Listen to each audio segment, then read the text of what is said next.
તો સુરેન્દ્રનગર જિલ્લામાં પાટડી તાલુકાના ખેરવા ગામમાં બુટલેગર સાબિત ખલીફા દ્વારા ગ્રામજનો પર હુમલાની ઘટનાને કારણે સમગ્ર વિસ્તારમાં તંગદિલી સર્જાઈ ગઈ છે।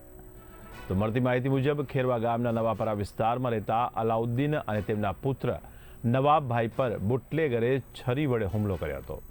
આ હુમલામાં પિતા પુત્રને હાથમાં ઈજા થતાં તેમને તાત્કાલિક પાટડીની સરકારી હોસ્પિટલમાં ખસેડવામાં આવ્યા હતા। આ ઉપરાંત બુટલેગરે પરિવારજનો પર 4 વ્હીલર અને બાઇક વડે પણ હુમલો કર્યો, ત્યારે આ હુમલામાં 3 મહિલાઓ પણ ઘાયલ થઈ છે, જેમને એમ્બ્યુલન્સ દ્વારા હોસ્પિટલમાં ખસેડવામાં આવ્યા છે। જોકે આ ઘટનાઓને પગલે ગામના લોકોમાં પણ ભારે અસંતોષ ફાટી નીકળ્યો છે। આશરે 150 જેટલા ગ્રામજનો અને દર્દીઓના સગા સંબંધીઓ માલવણ પોલીસ સ્ટેશન ખાતે પહોંચી અને ઉગ્ર રજૂઆત કરી હતી।